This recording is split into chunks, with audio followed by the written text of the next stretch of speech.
Voilà, partie 4, l'éducateur canin. Alors, quel éducateur canin choisir? Quel cercle canin ou club canin choisir? Alors moi, je vais vous dire tout de suite, alors je vous l'ai expliqué un petit peu dans la vidéo d'avant, il va falloir un éducateur canin qui utilise le panel complet d'éducation, pas uniquement positif, pas uniquement négatif, évidemment. Il va falloir utiliser un éducateur canin qui est capable de s'adapter à toutes les races de chiens et pas qui a une idée préconçue, une idée prédisposée d'éducation, qui a l'habitude de faire comme ci ou comme ça. Vous allez avoir énormément, alors je jette pas la pierre, énormément d'éducateurs canins. Alors, tous les éducateurs canins quasiment ont un chien évidemment, mais énormément, peut-être 90% si ce n'est plus d'entre eux, d'entre nous vont avoir des bergers allemands, des malinois, certains ont des australiens, des border collies, oui, mais beaucoup de bergers, beaucoup. Sont des chiens extrêmement bons, tout simplement, dans l'obéissance, dans le dressage. Donc, ils vont pouvoir mettre en place, montrer en fait, grâce à leurs chiens, ce qu'ils sont capables de faire, ce qu'ils ont été capables d'apprendre à leurs chiens. Donc au niveau démonstratif, si vous voulez, c'est une plus-value énorme en fait pour un éducateur canin d'avoir un chien qui obéit au quart de tour, qui fait faire des trucs extraordinaires. Ça émerveille les gens en fait, tout simplement. Ça émerveille les gens. Regardez mon chien, je lui dis d'y aller, je lui dis de revenir, je lui dis de repartir, je lui dis de revenir, je lui dis de sauter par-dessus le muret, je lui dis de monter sur une rambarde, de me sauter sur le dos, de passer entre mes jambes, de s'arrêter ici, de repartir, de s'arrêter là-bas, etc. Vous n'arriverez pas à faire ça avec un Akita américain. Et l'éducateur canin, lui, va être quasiment formaté pour travailler avec ce genre de chien-là. Et va exceller dans ce domaine, attention, hein, c'est pas un point négatif, hein, mais il va être très très bon. Mais c'est très rare d'avoir un éducateur canin qui a autre chose que ce genre de chien. J'en connais très peu.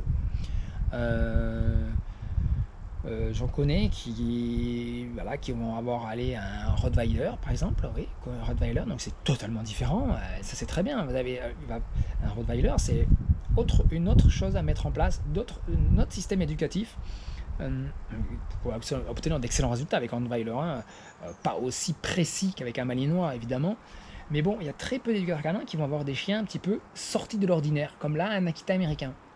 Akita américain, je ne vais pas pouvoir faire de démonstration extraordinaire à mes clients, démonstration extraordinaire dans ce sens-là, d'obéissance au dressage, puisque elle ne sera pas capable de faire ça en fait. Donc, elle ne va pas me servir en vitrine commerciale. Vous voyez où je veux en venir? Par contre, il va falloir trouver, donc, pour revenir à l'éducateur canin, quelqu'un qui est capable de s'adapter. Vous pouvez avoir quelqu'un qui est excellent avec les malinois, mais capable de s'adapter à toutes les races et d'accepter de mettre en place d'autres techniques, d'autres choses pour arriver à d'excellents résultats avec un Akita américain ou avec un berger d'Anatolie, un Kangal, avec un Canet Corso, avec un Rottweiler, avec d'autres choses. Alors, il va falloir s'adapter à la race. Et si l'éducateur canin n'est pas capable de s'adapter, tout simplement, il va falloir en chercher un autre.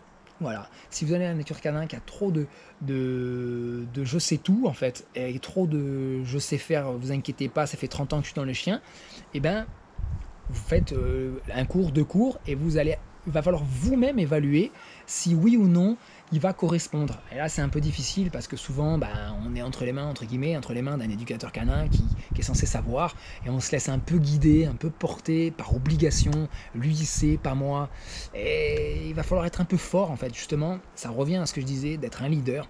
Là, c'est pareil. Il va falloir être un leader dans le choix de votre éducateur canin, parce que si vous amenez votre chien chez un mauvais éducateur canin ou dans un mauvais club canin, c'est vous, à ses yeux, qui êtes quelqu'un de pas fiable. C'est vous qui l'avez emmené dans un endroit de merde. C'est vous qui l'avez emmené dans un endroit où il a peut-être pris des coups, entre guillemets, où il lui a fait faire des choses qui l'ont gonflé, où on l'a obligé, où on l'a contraint, etc., etc., etc. Il en voudra jamais à l'éducateur. Il en voudra à vous-même. C'est vous le maître qui l'avez mis dans la voiture et qui l'avait emmené dans cet endroit de merde 1 fois, 2 fois, 3 fois, 10 fois. Donc attention à ça. Essayez d'évaluer rapidement à qui vous avez affaire, et moi je vous invite à l'évaluer avant même d'avoir votre chien. Ça, c'est encore le mieux. Comme ça, vous savez où aller, vous savez où vous renseigner, et tout de suite après, vous pouvez mettre en place des choses. Alors pour moi, c'est un cas à part. Très peu d'éducateurs canins, très peu de personnes qui ont un Akita américain, alors encore moins des éducateurs canins, parce que comme je vous l'ai dit, ce ne sera pas ma vitrine. Et pourtant, elle me servira dans beaucoup de domaines autres Je ne peux pas dévoiler ça maintenant comme ça, ça n'a aucun intérêt, on s'en fout. Mais par exemple, dans des systèmes de rééducation, vous avez des fois des éducateurs qui travaillent avec leurs chiens pour rééduquer d'autres chiens. Donc ça, il faut savoir aussi que dans la plupart des cas, c'est une arnaque. Il n'y a pas de chien miracle, il n'y a pas de chien magicien, il n'y a pas de chien sauveur capable de régler les problèmes de tous les autres chiens. C'est pas vrai. Par contre, vous avez des chiens qui, de par leur caractère, de par leur comportement dans une situation donnée, vont pouvoir aider l'humain à apprendre à un autre chien, si vous voulez, voilà, et à pouvoir, grâce à lui, grâce à elle, grâce à un Akita, grâce à n'importe quelle race, grâce à un caractère particulier, aider un autre chien pour un caractère particulier. Ça, c'est vrai. Mais en fait, pour pouvoir résoudre tous les problèmes, il faudrait, je sais pas moi, avoir 5-6 chiens, 5-6 chiens à soi, par chance, en plus de ça, qui agissent dans tel comportement différent pour tel... C'est une galère, c'est extrêmement difficile. Alors la chose que tout le monde peut avoir, c'est un chien extrêmement bien éduqué, extrêmement bien dressé, et qui va servir de vitrine commerciale. Ça oui, c'est une évidence. Tout le monde, tous les éducateurs canins ont ça, entre guillemets. Bon, bah moi, c'est pas mon cas. Mais on s'en fout d'ailleurs. Mais voilà, il va juste falloir s'adapter. S'adapter à la race qu'on a en face, qu'on doit éduquer un Malinois, qu'on doit éduquer un Akita, qu'on doit éduquer un Shih Tzu, et même on va s'adapter à la race de chien, on va s'adapter à sa capacité à enregistrer les informations, etc. Donc l'éducateur canin, voilà, je vous ai fait un petit raccourci comme ça, on évite plus l'éducateur ou le club canin qui va vous garder dans un espace clos. Ça, c'est très très souvent, justement, c'est pour ça que j'ai fait ce petit aparté au début, les éducateurs qui travaillent avec des chiens de berger, des malinois, qui font du sport canin, tout simplement, en fait, comme le ring, ou l'agility, etc., qui ont l'habitude de travailler pendant des heures dans un parcours, un secteur clos. Si votre éducateur canin, au bout d'une, deux, trois rencontres, il vous dit, il vous fait pas sortir, barrez-vous. Là, encore une fois, barrez-vous. Si vous arrivez avec un chiot de 2 mois, vous n'avez rien à faire dans un parc clos, hein, tout simplement, hein, rien du tout. Hein. Dès la première balade, vous pouvez être dehors. Hein. Vous pouvez être baladé tout de suite, il va vous expliquer comment faire dehors, en fait. Hein. Allez, à la rigueur, si vous avez un jardin, il peut faire le premier coup pour vous montrer quelques trucs basiques, ou plus discuter avec vous chez vous, mais sinon, on sort. Hein. On sort. Hein. On a un chiot, on sort. Hein. On reste pas chez les gens, on reste pas chez soi, on reste pas dans son club avec un Akita. Vous allez le gonfler, je vous le dis, vous allez le gonfler si vous n'allez pas l'intéresser et lui faire découvrir des choses, ça sert à rien. Donc l'éducateur canin est extrêmement important, oui, de se faire suivre, mais pas par n'importe qui connaisse la race, évidemment, ce serait bien. S'il la connaît pas, il n'est pas plus bête que tout le monde, il fait des recherches dessus, tout simplement. D'ailleurs, vous, quand vous faites des recherches sur les chiens, allez à la source. Ne suivez pas des gens qui vous disent ou on a dit, mon éducateur canin a dit à un ami à moi, à son chien, que... Non, allez à la source, allez directement à l'éducateur. Quand vous regardez une race de chien, allez directement sur le club de race. Tapez sur internet, club de race d'Akita américain. Allez sur le site de la FCI, Akita américain, dans le sommaire. Allez vous informer à la source et pas sur des tas de sites internet foireux. Alors il y en a des très bien, attention, hein, il y en a des biens, il y en a qui font ça bien. Et d'ailleurs, quand vous faites votre recherche, vous êtes obligé d'aller sur des sites foireux sans faire exprès.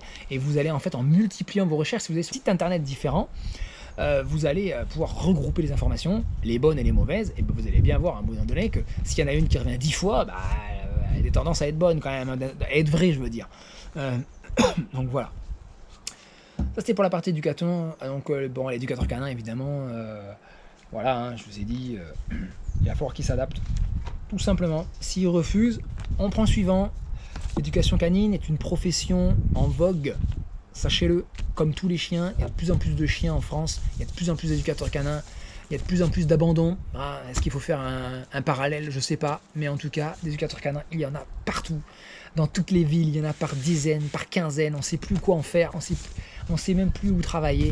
Moi, je vois des gens qui me disent, j'en ai vu 6, j'en ai vu 7, j'en ai vu 8, c'est incroyable, je ne comprends pas. Pour des cas faciles, basiques, où il a fallu juste comprendre un petit truc, voilà, bon, il y a des gens, ils comprennent rien, c'est la vie. Si vous tombez sur quelqu'un qui comprend rien, essayez de vous comprendre très vite qui comprend rien, et barrez-vous. Et cherchez un autre, et ainsi de suite, et vous allez le trouver, mais faites ça avant d'avoir votre chien. Le bouche à oreille, c'est ce qui marche le mieux. J'ai vu par contre aussi, vous avez des formations sur internet, il y en a qui valent pas un centime et il y en a qui sont excellentes, vraiment excellentes pour tout ce qui est obéissance, même éducation, mettre des choses à mettre en place et tout. J'étais vraiment bluffé par ces vidéos-là. Donc je sais pas si j'ai le droit de faire la promotion entre guillemets. Bon, j'ai sûr que j'ai pas le droit de dire que lesquelles sont nulles, mais est-ce que j'ai le droit de dire que lesquelles sont bien? Je sais pas trop. Donc je vous laisse faire des recherches. Je pourrais répondre à ces questions-là plus tard. Il y en a qui sont vraiment extrêmement bien, donc c'est pour ça que je vois pas vraiment l'intérêt de refaire la même chose. Moi, je cherche j'ai rien à vendre, hein. Je cherche pas à élargir ma clientèle, je cherche pas à faire du bénéfice ou à vendre quoi que ce soit. Je cherche juste à ce que l'Akita américain soit mieux compris par tout le monde, qu'il n'y ait pas d'erreur de casting, maître chien, et surtout que une fois que vous l'avez, que vous kiffez avec lui, que vous vous amusez, vous vous interdisez rien et que vous profitez de tout, quoi. Voilà. Surtout, c'est ça le plus important, et on va rester sur ça. Avoir un chien heureux, c'est un chien détaché, quelle que soit la race. Un maître heureux, c'est un maître qui peut faire confiance à son chien et donc qui va pouvoir avoir un chien qui lui obéit, qui l'écoute, qui le suit et qui le respecte. Et ça va dans les deux sens. Donc ça, c'est extrêmement important. Si vous voulez kiffer avec votre chien, il va falloir mettre des choses en place. Comme ça, vous allez être serein. Je croise beaucoup trop de gens dans certaines activités que je fais qui me disent « Oh, je vais pas oser prendre mon chien. » Et pourquoi? Parce qu'il n'est pas assez bien éduqué, parce qu'il n'écoute rien, parce qu'il n'obéit pas, etc. Donc vous vous privez de situations, vous privez de l'emmener dans des choses qui pourraient être extrêmement top pour lui, extrêmement top pour vous et votre relation avec lui, extrêmement top pour vos enfants. Moi j'ai 3 jeunes enfants, vous voyez, l'Akita américain est extrêmement doux avec les enfants. Vous pouvez tout faire, vous pouvez kiffer avec vos gosses, avec toutes les activités que vous avez envie, quelles qu'elles soient. Et voilà, surtout... kiffez justement avec votre chien, avec votre Akita américaine, ne vous interdisez rien, n'écoutez pas les bêtises et écoutez plutôt des vidéos positives, quand même bien dire certains. Donc là, ce ne sera pas l'éducation positive, mais ce sera des vidéos positives pour le chien. Je peux vous dire que là, elle s'éclate. Allez, regardez ça et à plus.